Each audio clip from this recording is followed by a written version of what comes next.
are not up to speed as far as the law and what can and cannot be done by council, so I thought that this would be a good opportunity for everyone. And Mayor, will you be attending? If you would like me to attend, I will attend. I think that would be. And I'm sure you know, but I'm pretty up on Faulkner, but I will attend, I'll attend with you. So that way you can make sure I'm there. All right, thank you. I appreciate that. All right.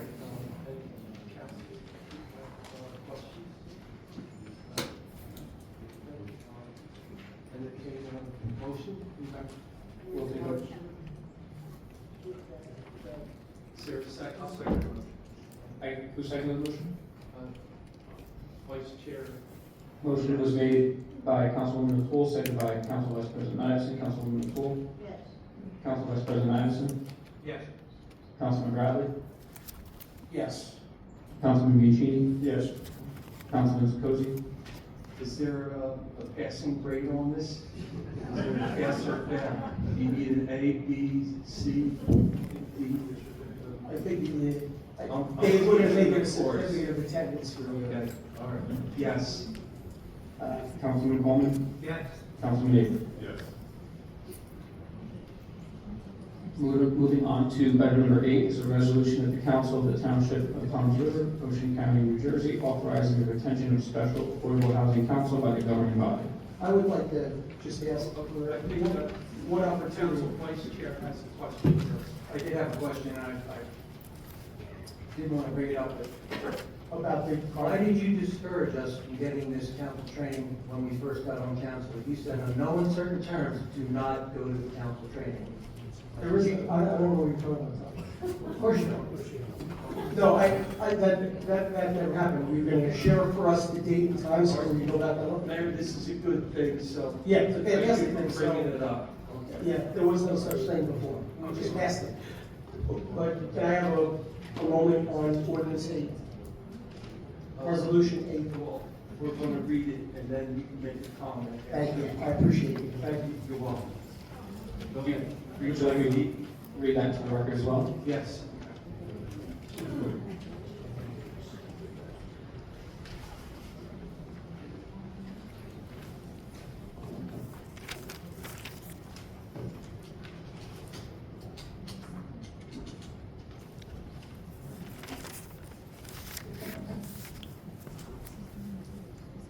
Item number 8 is a resolution of the Council of the Township of Toms River, Ocean County, New Jersey, authorizing the retention of Special Affordable Housing Council by the governing body. Whereas the Township of Toms River is subject to the requirements and restrictions set forth in NJSA 4069A-31 to 4069A-48, commonly referred to as the Faulkner Act. And whereas pursuant to Section 32A of the Act, the Township is governed by an elected council and an elected mayor, and by such other officers and employees as may be duly appointed. And whereas pursuant to Section 32B of the Act, any administrative or executive functions assigned by general law to the governing body shall be exercised by the mayor. And whereas also pursuant to Section 32B of the Act, any legislative and investigative functions assigned by general law to the governing body shall be exercised by the Township's council, the council. And whereas the council herein acknowledges that pursuant to the Mount Laurel Doctrine, the Township has a legal obligation under the New Jersey Constitution to create a realistic opportunity for the construction of its fair share of housing units affordable to the region's low and moderate income LMI households. And whereas the Mount Laurel Doctrine is embodied in a series of judicial opinions, the New Jersey Fair Share Housing Act, NJSA 5227D-310 to 329 FHA, the New Jersey Municipal Land Use Law, NJSA 4055D-1, and various regulations adopted by the New Jersey Council on Affordable Housing COA, now defunct, and the New Jersey Housing and Mortgage Finance Agency.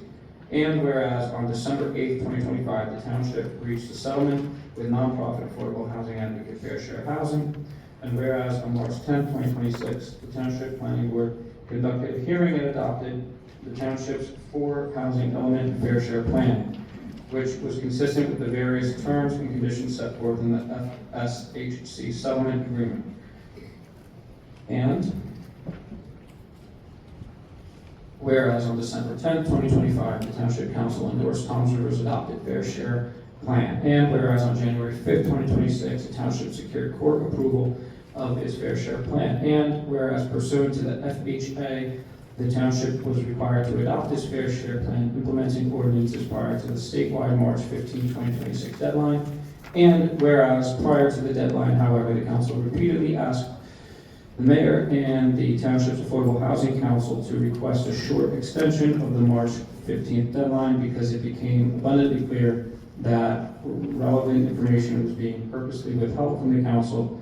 And whereas, for example, the mayor and council did not disclose prior to the deadline during a recent case management conference, the judge actually suggested that the township may want to request an extension in light of the breakdown of the mayor's negotiations to extend the affordable housing control at Oaks Crossing, and explicitly chose not to ask for the judge for extension despite the fact that the judge clearly would have granted the request. And whereas, moreover, the mayor falsely claimed that the failure to request an extension would be a fool's errand because the court never grants deadline extensions. And whereas the anticipated Oaks Crossing extension of expiring controls were also a critical element of the township's court-approved round 4 fair share plan. And whereas losing the Oaks Crossing credits created a substantial gap in the township's round 4 plan, and as a result forced the township to adopt and endorse a formal amendment to the fair share plan and secure a second court approval of the amended fair share plan. And whereas during a council meeting on February 25th, 2026, a mere 4 days before the deadline, the mayor repeatedly insisted that the council had to adopt the implementing ordinances and to take other actions despite Oaks Crossing issue, and notwithstanding the fact that the mayor only gave the council members information at an executive session during the February 25, 2026 council meeting to review, digest, adopt, and various changes to the proposed ordinances, and the ordinances were presented for final reading on March 11, 2026. Whereas also during the March 11th meeting, several council members and the public in attendance expressed frustration with the mayor council because it became obvious that the purposefully withheld crucial information failed to request the deadline extension. And whereas in addition to the lack of information and curious behavior of the mayor and council, members of the council were unfairly placed in the untenable position of being forced to render critical long-term planning and legal decisions without the guidance of its own experienced New Jersey Mountain Laurel attorney. And whereas during the March 11th meeting, it also became abundantly clear that by hiding crucial information, the mayor intended to strong-arm the council to act on the ordinances despite this short notice maneuver and the council's lack of information. And whereas, as an example, the mayor repeatedly stated during the meeting that if the council failed to adopt the ordinances that evening, it would expose Toms River to builder's remedy lawsuits, which, given the 1,700 unit gap in the fair share plan, would result in 8,000 new housing units to be constructed in the township. And whereas, once again, members of the council urged the mayor and council one final time to ask for the extended deadline before it expired on March 15th, and whereas the very next day, council finally sent a letter to the judge formally requesting an extension of the March 15th deadline, and whereas on or around March 13th, 2026, council from Meridia responded to the township's extension request by urging the judge either to deny the extension or at a minimum to require the township to file a formal motion seeking same. And whereas unfortunately the March 15th deadline came and went, and because the township failed to meet the deadline or secure an extension of the township's temporary immunity from Mount Laurel lawsuit became null and void. Just as we said, right, so in your own resolution, you recognize that we missed the deadline. That's your own resolution. Go ahead, yes, finish, but I want to point it out. Your own resolution acknowledges that you missed the deadline and that. Because you failed to ask for the And the remedy times over the course of 2 months. Finish it up. 4 times over the course of 2 months, I begged you to ask for extensions, you ignored me. No, that's not true. Yes, No, because the press already has it. Gentlemen, please. The press already has all of the phone records. Clerk, They have all of my phone records to you, Tom. Mayor, They have them all. Mayor, All right. you had your chance. Yeah, no, that'd be wonderful. Thank you. I appreciate you doing a great job. Thank you for being fair. All right. Thank you. You're welcome. Good. So I believe I was at, Mount Laurel lawsuits became null and void by operation of law. And whereas the council now resoundingly asserts that the township loss of immunity appears to be purposeful and a direct result of negligence and a lack of truthful communication with council. And whereas one can only speculate as to why the mayor chose to allow the township to be exposed to a category of litigation that can and will have an enormous and permanent impact on the quality of life for Toms River residents and taxpayers, and why the mayor and council refused to even ask for an extension despite We did ask for an extension. admonishments by the Well, council we received it. and offered by the judge. Whereas exposure to the builder's remedy lawsuits quickly went from the abstract to a harsh reality because on March 24, 2026, Meridia filed a lawsuit against the township, which among other things claims that the township violated the New Jersey Constitution and asks the court to grant a builder's remedy for Meridia proposed project. And whereas, in effect, this lawsuit will permit the judge, rather than the township, to control Toms River's planning destiny. And whereas the township's taxpayers will also bear the exorbitant legal fees defending the Meridia lawsuit and any others that are filed to the township's legal exposure. And whereas on March 25th, 2026, the township filed a formal motion to extend the March 15th deadline. And whereas further, the majority of the council members presently query whether council can take any additional legal actions. For example, limit the township's exposure to Mount Laurel lawsuits to solely the Meridia matter. And whereas on March 27, 2026, the council entered an order which extends the township's deadline to act to April 9th, 2026, the day after tonight's meeting. And whereas the order is attached hereto as Exhibit A, and whereas the order also requires the council to express its intent to continue to make dedicated good faith progress toward achieving Mount Laurel compliance, and whereas given the lack of candor by the mayor, the council has determined that specialized legal expertise in the Mount Laurel arena is necessary to fully inform its legislative and investigative decision-making concerning affordable housing compliance planning and related matters. And whereas the council intends to retain independent legal counsel primarily to provide facts, analysis, and legal guidance in connection with affordable housing issues. And whereas this contract is awarded through a non-fair and open process pursuant to NJSA 1944A-20.4.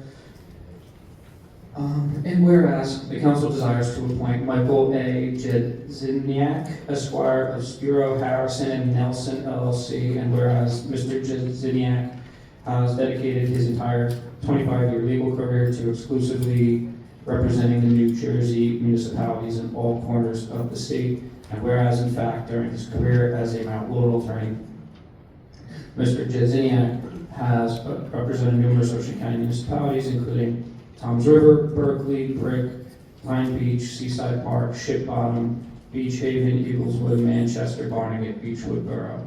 And whereas Mr. Jedziniak's credentials are attached here too as Exhibit B, and whereas Mr. Jedziniak also presented to the council a professional service proposal attached here too as Exhibit C, and whereas Mr. Jedziniak's law firm has also represented Toms River and dozens of other municipalities throughout the state of New Jersey in relation to Mount Laurel, redevelopment, and other complex matters facing local governments.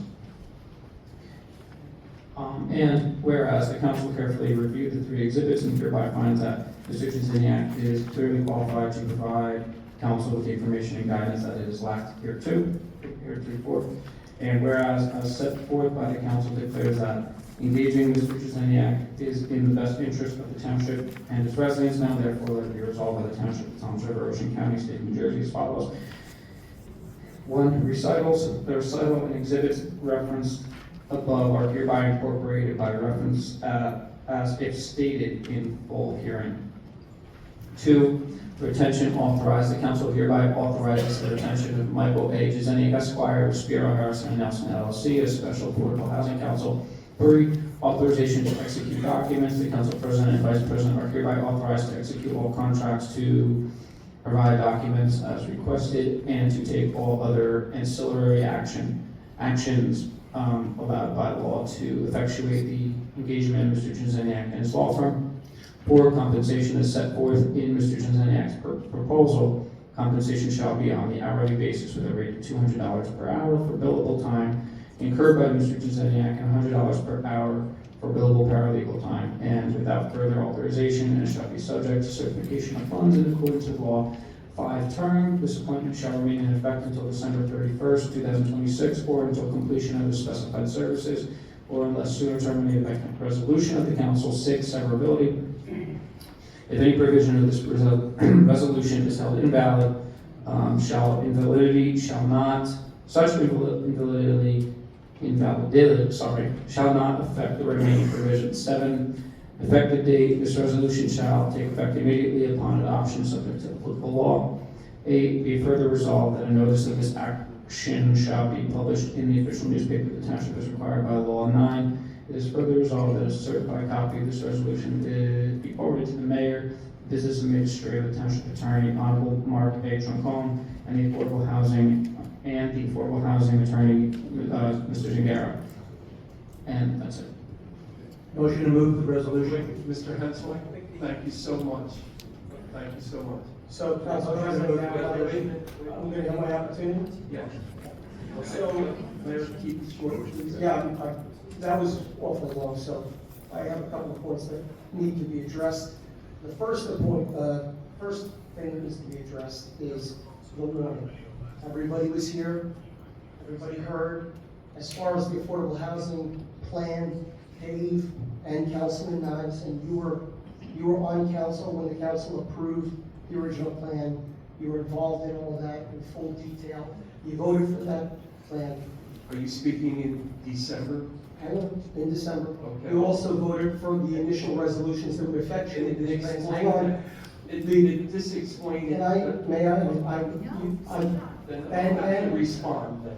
right, yeah, if we could go back, I'm fine with that. Let me have my moment. So, everyone witnessed and everyone in the township, 40,000 households received a letter regarding the March 15th deadline. Your own resolution recognizes that after missing the deadline, that we did in fact, as I said would happen, were served with a builder's remedy lawsuit. So to now say that it's my fault that we have a builder's remedy lawsuit is somewhat comical. Circling back to the validity or legality of your ability to appoint someone, I am glad that you approved the first resolution regarding taking a class on this form of government, because again, your resolution to appoint someone violates 2 sets of state statutes. The first is public contracting law, which requires that we would advertise for an attorney, which we did a long time ago. And the second would then be the administration, the mayor in the form of government would make a decision about that appointment and then present it to council, who would then vote on it. But the idea that you can handpick someone, appoint them as council without any advertisement violates public contracting law and also violates the form of government. So I am glad that you're going to be taking the class, although we did discuss this several other times when you guys passed similar resolutions. So my belief is you do know this, but you're putting this on just so Steve can read a tremendous amount of falsehoods into the public record. Everyone knows how hard I fought to stop the towers, and everyone knows that certain members of council sitting up there voted for the towers, voted against the repeal of the downtown redevelopment, and are currently pushing for those towers to be built. So I am against them. I've always been against them, and I will continue to fight them regardless of what happens. And as far as the March 15th deadline, you guys violated it, and just as we said would happen, happened. We also did ask for an extension, and we asked for the extension immediately. So the council didn't get the extension. Mr. Zingaro and his firm got an extension, but that extension, I have one last point, is contingent upon you passing second reading of one of these ordinances tonight. If not, we totally lose our immunity. If you pass it, I believe they've agreed to extend it to April 27th, correct, Mr. 23rd. 23rd? 23rd. Mrs. Zingaro?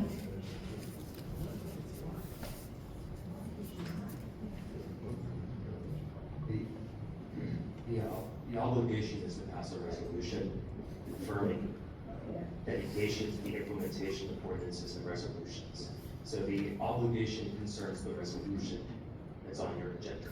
Thank you for the clarity. So just so we're all on the same page, and these were added, I know you talk about transparency, but these were added this afternoon. You came down here to edit them on. We had an executive session to go to first, so the attorney could explain these things. And finally, as to the appointment, you all received an email letter, you're receiving a certified letter tomorrow in the mail, as well as this attorney that you unfortunately promised employment to, who didn't go through the proper procurement process. He will receive a certified letter as well. But I think it's important that after you're done voting on these non-binding resolutions that are illegal, that we do have a meeting, an executive session about what is required for the affordable housing laws. And Dave, I want to thank you. You came in, we had a great talk about what the repercussions of this could be, and I thank you for putting those on and for working with the administration. We have a lot more work to do. So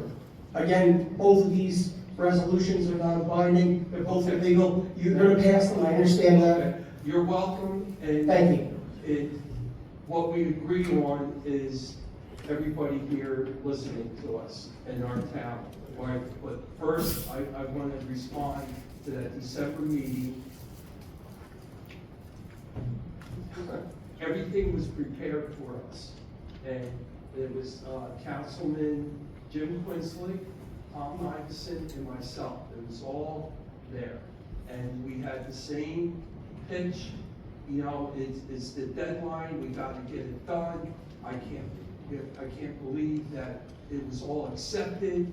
We're good through round 4 for the next 10 years, and blah blah blah. And only one council person, that was Ward 3, Jim Quinsley. He was very, yeah, and he was very leery of it, as I was, and as Mr. Nyson, but we voted yes, because we really had no choice, and we were afraid of the repercussions. We only it blew up for whatever reason, the builder, and now we're here. Yeah, now we have a builder's remedy. We were 183. Yeah, I thought you were done, I'm sorry. So, we want a difference of opinion, okay? Mr. Sangaro, he's great, but, You have the court mediator here. I know, but I The court think. mediator, like the independent guy appointed by the court. Please, it just, what the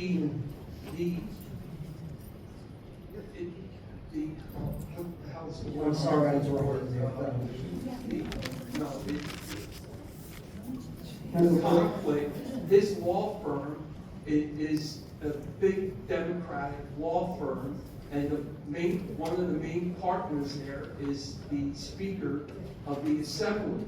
Maybe that's why we got a great deal, right? We only had to make 183 units. $300,000 We only had to build 183 units. So Mayor, so we. 1,700 to 183. Please, let me speak, okay? You're doing good. Okay, finish up. So we have another attorney, and he could say, guys, the mayor's doing a great job, everything is, all the i's and t's are good, it's a matter of trust. So we want the same finish here, is the best and least building in Toms River. So Council President, so we need a motion. and being that this was added today, would it be okay if I advise the council of something regarding this? No. But if the attorney that we're talking about, if he would add, please come forward.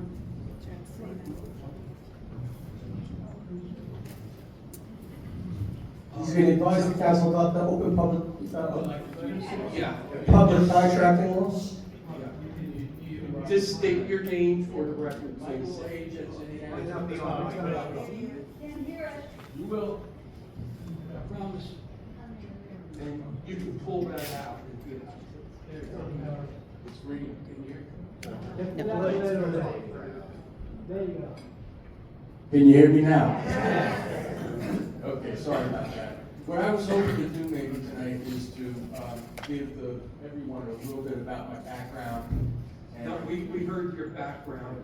Just address the. I think what he wants to know is, Let him say it. he wants, as I said, you would have to fill out an RFP. All right, that's what would have to happen, so they are bypassing that. I'm sure you're an attorney. We heard your qualifications are fantastic. We advertised, we awarded, you would have to respond. You're gonna receive a certified letter as well, explaining that any kind of bills incurred would not be lawful. The appointment would not be lawful when they're done. I don't need to explain that to you, I'm sure you're an attorney, I'm sure you know you have to answer an RFP. Well, not only that, but I'm not an expert on the Faulkner Act, but, you know, so I'm just. Just, you can sit down and Google it. Mr. Virginia, this, Are we gonna do executive session for the? Yes. Yes? Go ahead. What was the question? He needs to read something real quick. Okay.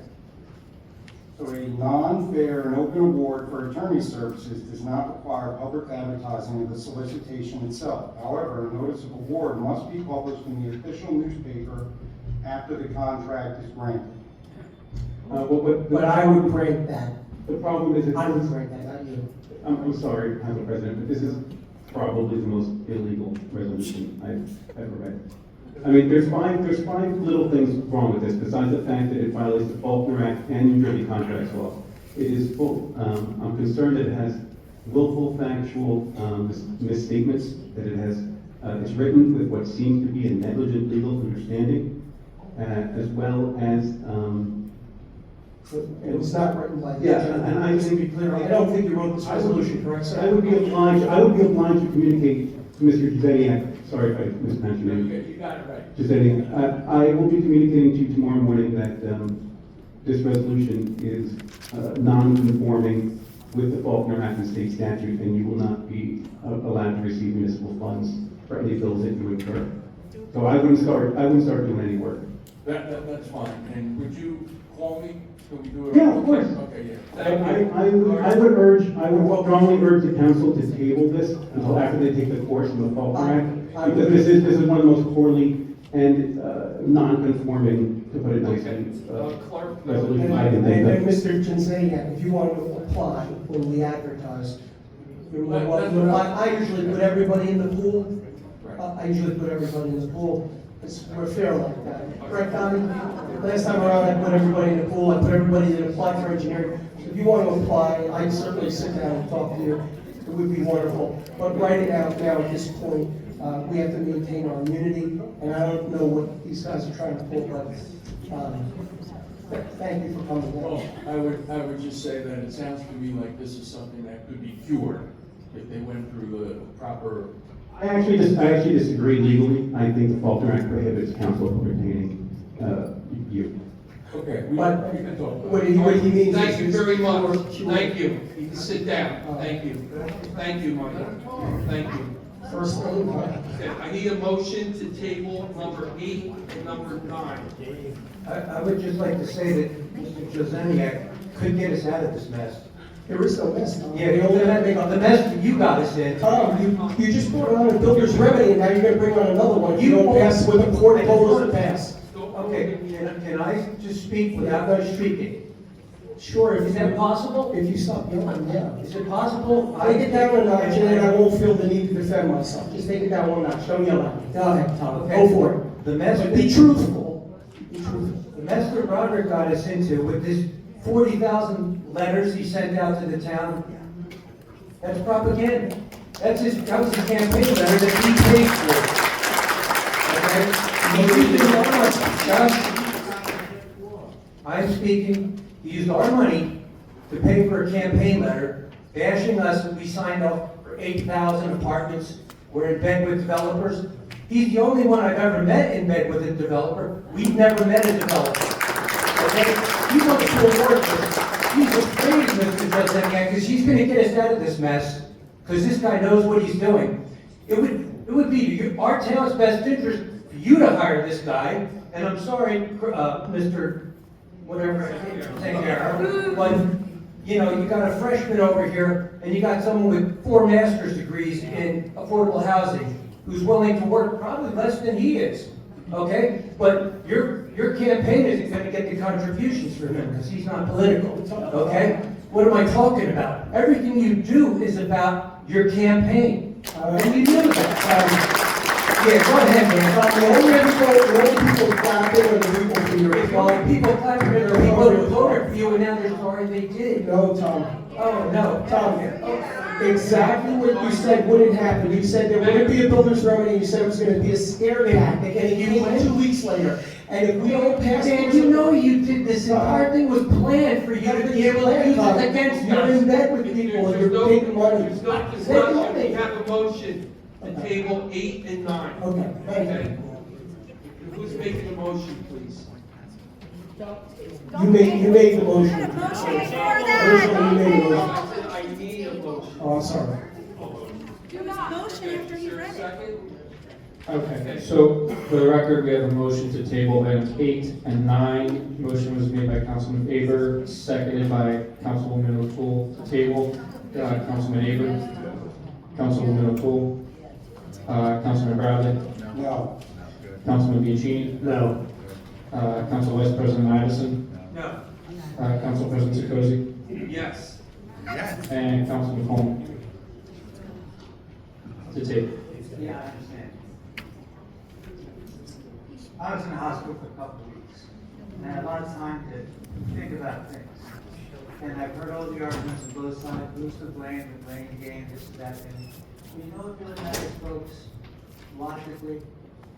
Do we want these, how many apartments to be built scattered through Toms River with basically no reservation on potential builders?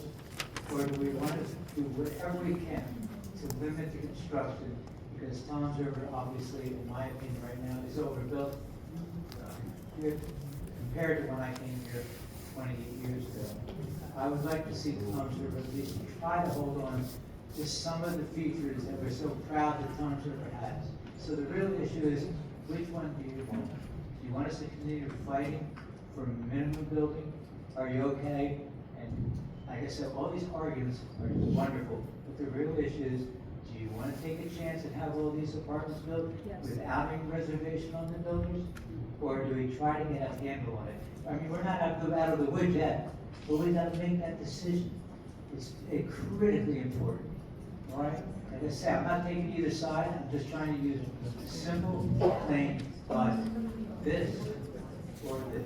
Okay. Okay? And so my vote is to table it at this time.